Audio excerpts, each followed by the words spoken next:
everyone. Thank you for joining me. My name is Carlos. Today we're going to be chatting about things bodybuilding, different subjects related to bodybuilding and weightlifting. And the session for today, which was a high volume arm and delts. Yes, arm and delts. Thank God for coffee. It's early in the morning. May us not forget our lines. I never prepare anything. I don't know what the hell I'm going to talk about. I really don't. This is called winging it. But there's always plenty to talk about. There's always something good to get into.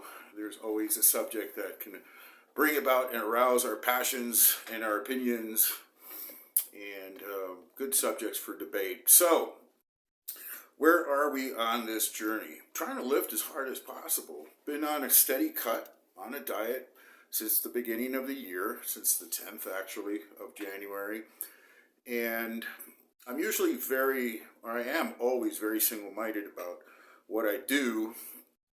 But since the beginning of this cut, I knew that I wasn't going to take it to its end game, that I wanted to prep my body for a proper bulk. In other words, to get as strong as possible without getting fat.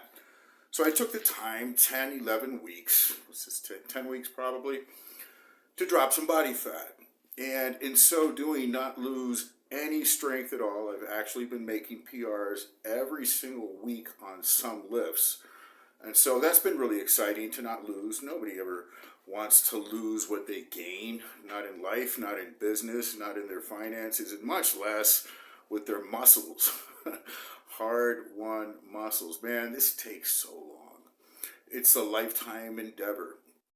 And for you guys that are young, like, in your 20s and 30s, let me tell you, it never ends. I'm going to be 60 years old next year, I'll be 60 years at the end of next year. I'm 58 right now.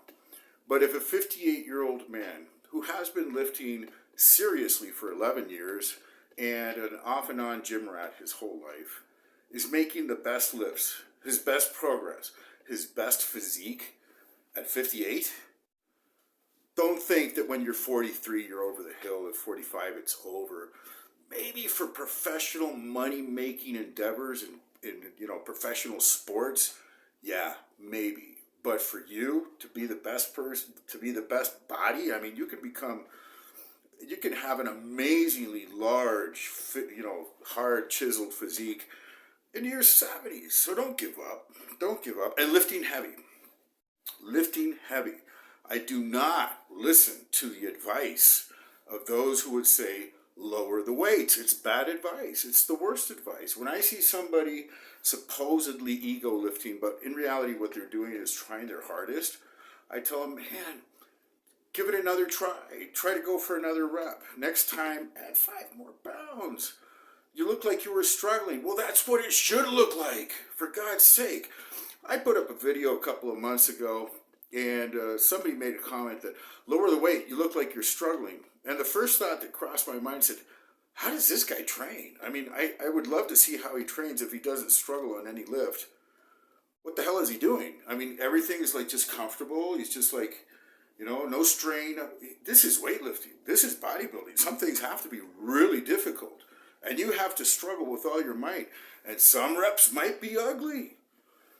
That's the nature of this game. And if it isn't like that, then you're not trying hard enough, in my personal opinion. Of course, I don't take that advice. I certainly don't take it to heart. I'm very contrarian in that sense. I keep my own counsel. And thank God today I'm stronger than I ever was. I just am. I'm lifting heavier weights. 2 years ago, when I was 9 years into my lifting journey, I thought I had peaked, that I had tapped out. I couldn't go any heavier. There's no way I could lift more weight than what I was lifting. And today, I'm lifting more weight for more reps. And it's easier for me. And so I'm building. I'm actually building. Now, I attribute that. There's several reasons, and I'm not going to get into each and every detail. But mostly, it's the consistency. It's like every single week, I go and train. Every single day I have a training session, I go and train. There are sometimes I take a short vacation. I'll take a week, 10 days off. Rarely. I don't get fatigued. I don't let myself get tired. This is something that you do when you're young or inexperienced. You overtrain. You think that by training more, you will get better results. But in fact, if you're training for progression, if you're trying to lift more than last time, you learn how to rest. You learn how to gather your energy, and that's an art. That is a true art form of not just expending all your strength. And I go and I train it every day, and I just, I'm killing it, bro. Got to go for the burn. When you wise up and you learn how to get stronger, it's all about the rest. It's about the recuperation. But there's a fine line. You don't want to rest too much. And of course, it's always in your nature to go and train, so you won't let yourself, rest too much because you want to be in the gym. You want to go and lift. But you learn how to refrain yourself because discipline, self-control is also about refraining from doing things, not just, disciplining yourself to do and work and work. If you are truly self-disciplined, you'll learn and know when to put the brakes on. If I'm sore and I know, mentally, I got to go in and do a, bench press with 265 and I'm just tired. And there's just no way that I'm going to, achieve more than last time. I won't go to the gym. I'll rest for that day. Those extra 24 hours will do me good. Anyways, getting back to the diet. I'm stopping to cut. I will be bulking again, but not bulking, not force feeding, not going over 15, 20% maintenance calories, not doing the main gain, because I've been studying on this subject about main gaining, and the calorie surplus is too slight. There are too many variables that can put you into stasis, right? You're just gaining a little bit, but a little tiny setback will, your averages, and you're just not moving up. So, there needs to be a decent amount of surplus, but I think the trick here, at least in my opinion, because I have to go on personal experience, is always being hungry and having a good appetite. Force feeding yourself, according to scientific studies, will not promote muscle growth. It may increase your strength on a short-term level, but it will also increase considerably your body fat. Your body fat will increase by force feeding yourself. And eating without an appetite is unnatural. It's unnatural, it's unsustainable, and it's unhealthy. You'll run into GI issues. You'll burn out. You get insulin resistance. You'll get all kinds of negative feedback. It'll just not work in the long run, and you'll hate food.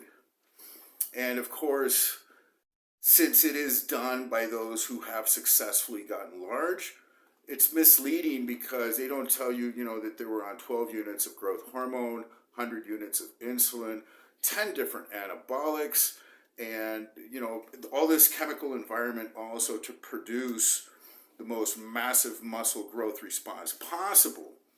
So if you're not on 12 units of growth hormone and doing massive amounts of insulin, I don't think eating 8,000 calories a day is going to do you any good. Get you really fat. And then really lazy also, because if you're eating that much food, you're not going to be training, and you're not going to be training the way you should. Anyways, these are just my personal opinions.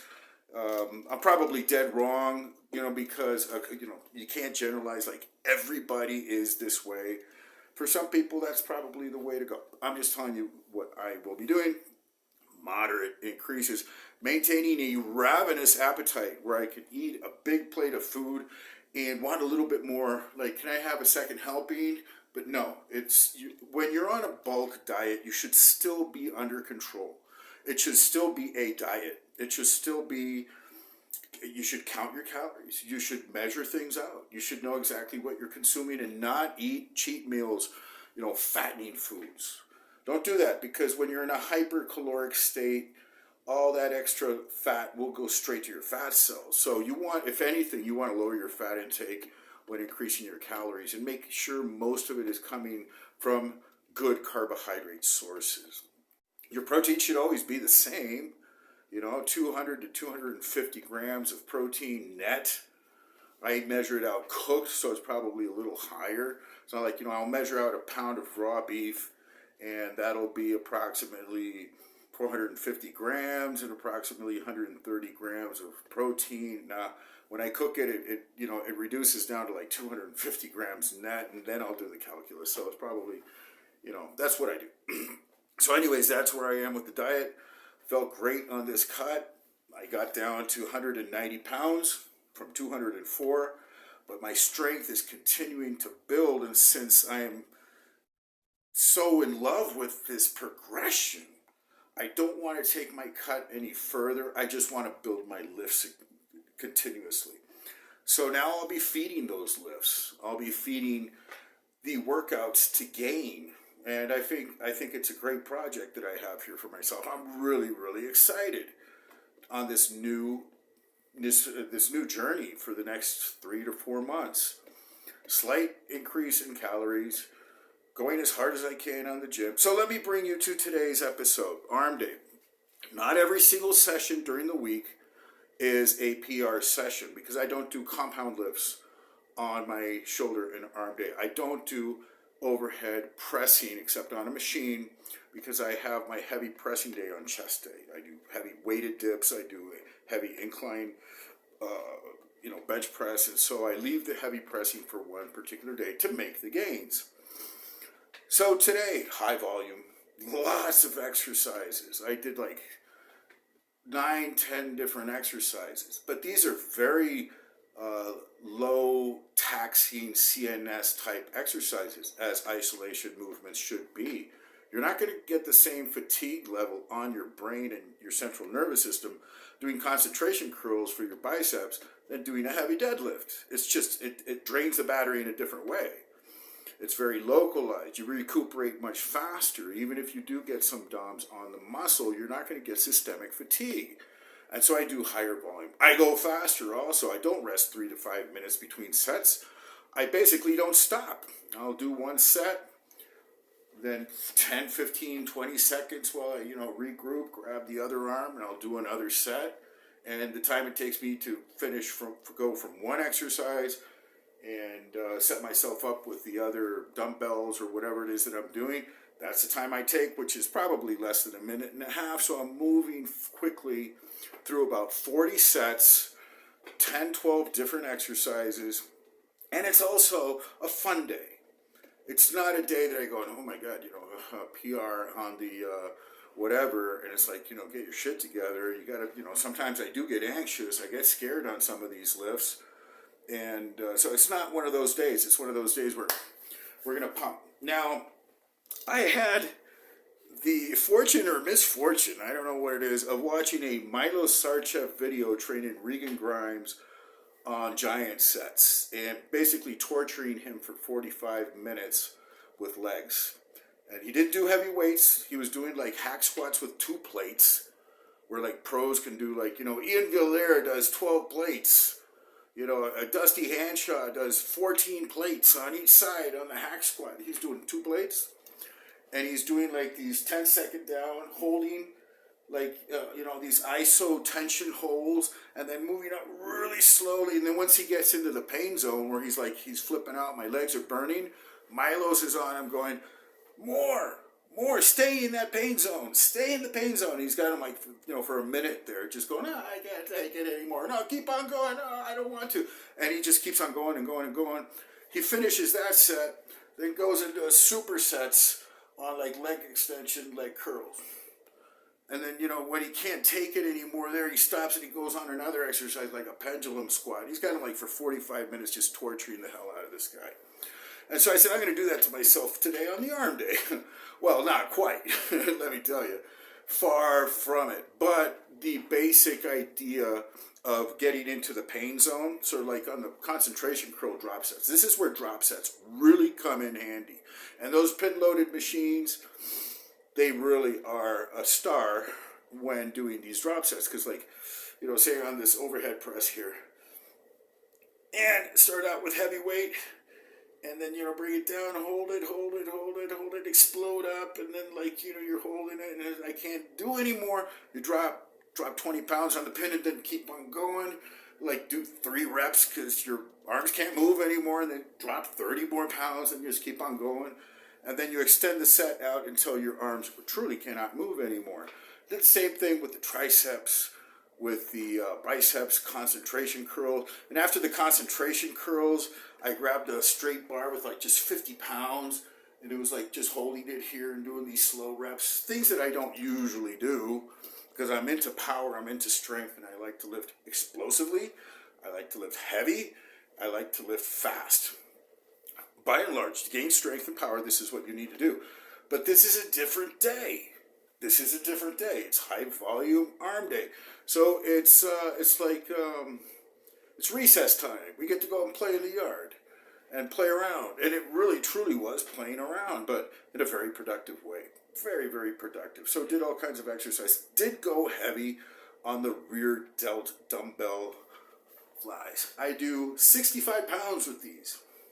Of course, they're not these super strict, slow things. I go like, ding, but I truly get a coordinated mind-muscle connection where I'm contracting with my rear delts with the 65 pounds.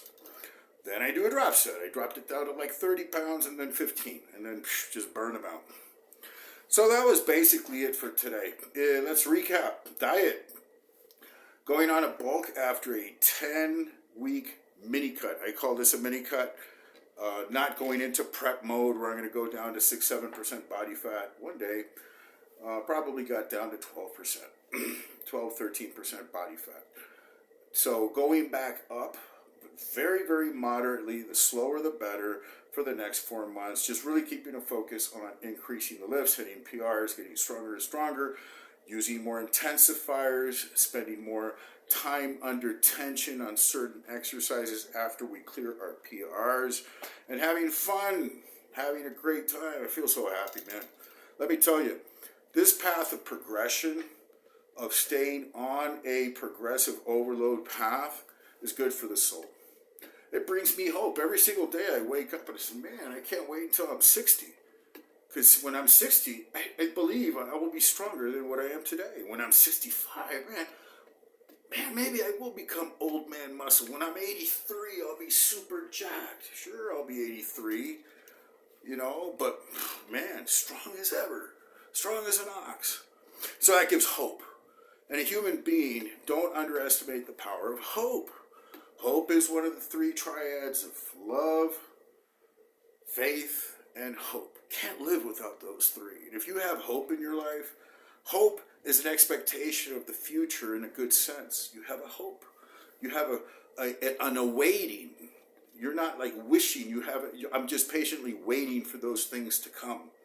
And since they are good things, they satisfy you in the meantime as they come. Once they come, you don't need to hope for them anymore. It's gone.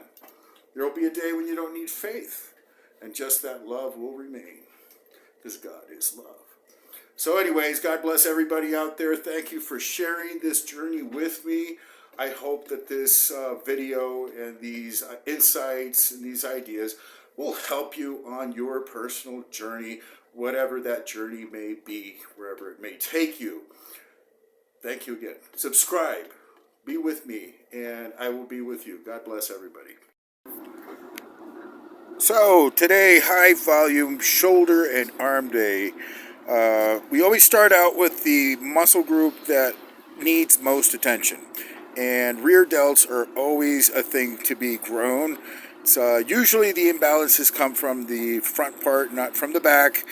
So I do pay extra attention to the rear delts. Here, doing a standard pyramid, starting out with lightweight. I think I started out here with 25 pounds and just getting in the reps, 25 reps with 25 pounds, making sure nice burns, building up a little bit of fatigue, moving on to the 35 pounders, and just keeping a constant state of tension, constant state of work with these dumbbells. They are highly effective. The times that I have devoted more specialized attention to the rear delts, they do come up just like any other body part. And once they do come up, they are engaged to a greater extent with the pulling movements. So it's like a synergistic thing. Once you build up a lagging body part, it will improve along with the others with your basic compound lifts. Now here we go up to 65 pounds. 65 pounds, really trying to get the mind-muscle connection. It's not the cleanest rep, but nonetheless, it is effective. It does put a great deal of stress on the rear delts. And here we're doing drop sets. We do 2 drops. From 65s to 30s. And of course, as you drop the weight, the form can be dialed in a bit more.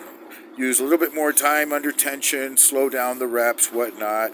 Not needed when you go for the heavier weight. Everybody gets so pedantic and up in a knot about lower the weight. No. You need to increase the weight. This is progressive overload. You need to lift as heavy as possible. And there's a time and a place for everything. You can lower the weight by doing these drop sets. And of course, you will get activation in a greater range of muscle. You'll get a greater activation of muscle fibers at a wider range of exercises and weights. So here we're down to 15 pounds, and then we move to our concentration curls. When I started out these progressions with the 50 pounders, it was very heavy for me. I think I only got 4 or 5 reps with a great deal of struggle, and I still struggle. It's not the easiest weight for biceps, but I got them, today I got them up to 10 reps. So I feel I am making progress, and it feels easier. It feels, how do I say it? It's just less awkward, I guess. It's feeling more familiar, obviously, because I'm doing them consistently. So here we're doing the other side of the other arm. And again, just trying to go for as many reps as possible, sticking with one weight, at least for our starting weight, so I can get very, very familiar. The goal is to do 15 reps with the 50 pounders and get as good as possible, get as good as possible with the 50 reps. Here we're doing a drop set, 50s down to 25s. And of course, when you bring down the weight, it is easier, and so you focus more on the pain zone, which is why I'm just trying to focus on building up the lactic acid, getting into the pain zone, creating the burn, and sustaining it. Once you get into the pain zone, you want to stay there for as long as possible and completely fatigue the muscle when you want hypertrophy. If you want to increase the size of your muscles, you must stay in the pain zone for as long as possible, within reason, obviously. Here we're doing the drop set on the right side, and on my second set I think I only got 8 reps, which is fine. I mean, what can I say? This is a work in progress. This takes a very long time. I know that I am making progress, even if it's slight, 1 rep here, 5 more pounds there. That's what this journey is all about. You don't jump like 10, 20, 30 pounds and 50 reps, from one day to the next. This is a lifelong endeavor. But as long as you stay consistent, your diet is on point, and you continue to push your limits, you'll get stronger.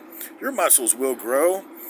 And here I'm doing this at almost 60 years of age, and, I'm getting stronger for sure. It's on YouTube. I document everything. Well, 2 years ago, I wasn't near this. I wasn't doing these weights. Anyways, today is a isolation arm day, so I'm not doing heavy compounds. Now, this biceps curl, I've been doing the Z curls with the big plate, which is 125 pounds. Today, it's recess time, kids. Time to go to the playground and just play around. So that's what I'm doing today with this. I'm just doing all the intensifier techniques, taking it really slow. This was right after the concentration curls. And of course, I'm moving quickly from set to set, from exercise to exercise. I don't take 3 to 5 minutes as I usually do on my PR compound lifts. Here, it's like 30 to 45 seconds between sets. Sometimes I don't stop if they're isolateral, like from one side to the next. I just go from one side to the other side. Here doing the 50 pounds. First time I tried, I could only get 3 reps. I think today I got 5. And of course, it's moving more smoothly. You build up skill. Hold on. No, today I was working with the 35s. Didn't want to go as heavy today. Thank God, because my elbow was hurting a little bit. It's fine today. But had I gone heavier, I really have to listen to my body. My instincts are... They seem to be very wise, because in hindsight, I say, thank God I avoided doing this and I did that instead, because had I done that, I would have maybe hurt myself. So here we did a drop set of, what was this, 25. So it's 35s and 25s. 35s and 25s, just building in more volume into the tricep exercise. And of course, this is a really good stretch movement for the long head. I do try to bring it down as far as possible. increase the range of motion to the maximum. And, short partial reps have their place. I do them from time to time. Everything has its place. There are many, many tools in the bodybuilding toolbox. But if you do one to the exclusion of anything else, you're being pedantic. You're being an ideologue. You have an ideology that you need to push. If you do not use all your tools, but you're stuck with one way of training, well, you're obviously mistaken. So, there's many ways to go about this. Sometimes you need to do fast reps. Sometimes they need slow reps, partial reps, full range of motion, explosive, rest, don't rest. It's all there for your use. You need to be judicious and artful in the way you choose your tools. Also, exercise selection. You build from one set to the other. You don't want to do one exercise that will hinder your performance further down the line. Exercise selection also in prioritizing. You want to do what you need most first, and you leave for last what you're strongest at that can take over everything else once you've exhausted every other possibility. Now here we do this machine press, which I never do.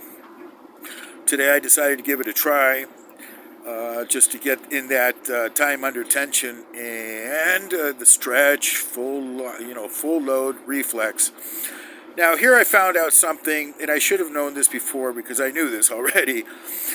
I should not overhead press with my elbows in front of me. Some people teach that. You have to have your elbows in front.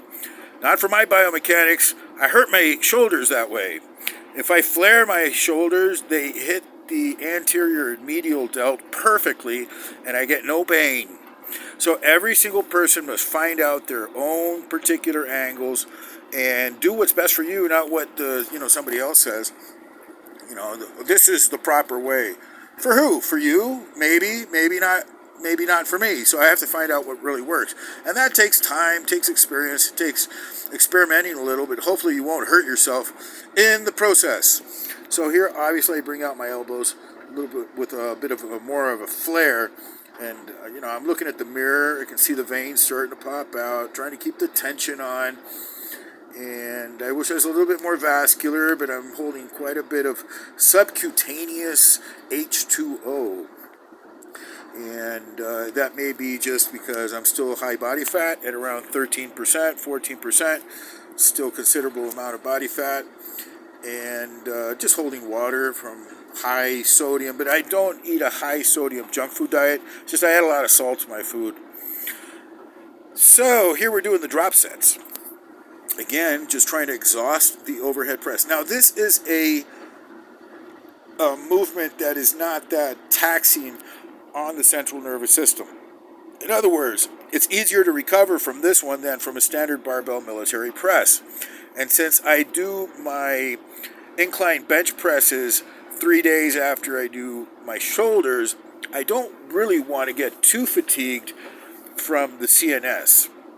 I can get DOMs, I can work the muscle and get a great pump and burn, but you recuperate faster from these isolation exercises. And I believe that this pin-loaded shoulder press is a semi-isolation exercise, even though you can consider it a compound. In my book, at least, these pin loads, no matter how much effort I put into them, they don't get me as tired as doing standard barbell exercises. They just don't. I can sit here all day, do like 10 sets of these, and I just won't get as fatigued as doing a few really hard sets of overhead military press with the barbell. That's just the way it is. So, here we're doing drop sets, just staying in the pain zone, trying to push that pain as hard as possible. I was really focusing on maintaining the feeling of excruciating agony. I just wanted to stop. And so I did. And I went here to the front delt raises. I get a lot of pushback from the front delts. You don't need them. You do push sessions and all that. Why do you need front delts? You do. Every single top bodybuilder, everybody who knows a little bit about this, does front delt raises, in spite of doing 400 or 500 pound bench presses. It is an ideology. Somebody heard it on the internet, and they parrot this. Say, oh, you don't need to do this because you do that. They don't know because they just parrot the information that they heard on the internet. And so if you want front delts, some people need to isolate them no matter how heavy you bench press. Perhaps if your front delts truly are overdeveloped, maybe you can forego this exercise, but I really doubt that that's the case. I very rarely see anybody with overdeveloped anything. You can always build it out a little bit more. So here we go into the triceps push downs. Trying to get full extension, full range of motion, and above everything else, making a voluntary contraction on the triceps. For some reason, I can contract my triceps without weight and get them to cramp. I have to be careful. Running upstairs, if I push off the handrail really hard, I can cramp and seize up my arm in a way that is agonizing. I don't know why.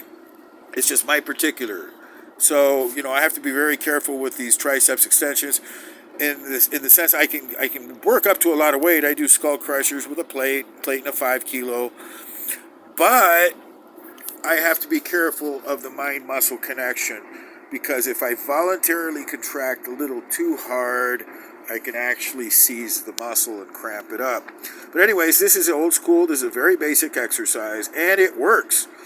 If you give it enough work and enough volume with just the right amount of weight, it will work. Here we go to the hammer biceps curl. And this is a new machine in the gym. It's more of a horizontal. In other words, the elbows are higher up than on the other preacher machine, where your elbows would be much lower. Here they're almost parallel, almost horizontal and parallel to the ground. And supposedly it's a more advantageous angle. I should have done these one arm at a time, but too many videos, it takes a long time to do everything one side at a time, and I just decided to do a normal preacher curl here, so that's what I'm doing. Not with too much weight. I find that when I put too much weight on these machine-angled preacher machines, my forearm and my biceps tendon insertion into the brachialis hurts more than my muscle. So anything that's a machine, I have to be very careful, because not every machine is biometrically friendly to your personal proportions. Everybody's different. We may be created equal in a metaphysical sense, but everybody is absolutely created differently. Absolutely. That's why there's no two people that are alike, because everybody is created differently. We are all unequal in a physical sense, and in every other sense. Everybody is absolutely different from any other person. That's like the most obvious thing in the universe, but we're all created equal in a certain sense. Now here we go to our final exercise, which is the rear delt on the pec machine. And here I used to keep my arms as straight as possible. I found that by lowering the angle or decreasing the angle by bending my elbows, basically, I get a greater pump on the rear delt. So you learn and you implement. You adapt and overcome, soldier. And so this is what I'm trying to do here, just trying to give my best. Also, there is if you lean back, here I'm kind of hunched forward, and it's working fine. I'm getting my rear delts are getting pumped. But if I lean back, it becomes a lot harder, and it hits the back even better. But, good enough is good enough. Everybody is trying to get, the perfect system, the best absolute optimizing. They want to optimize everything. If you're into optimization, it's because you don't really want to work that hard. You want to find a way to make things easier for yourself. Anyways, that's all for today.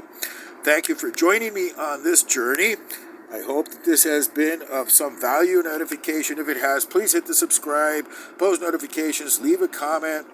And, again, just very thankful that you're joining me in this journey. God bless everyone, and we'll see you in the next video.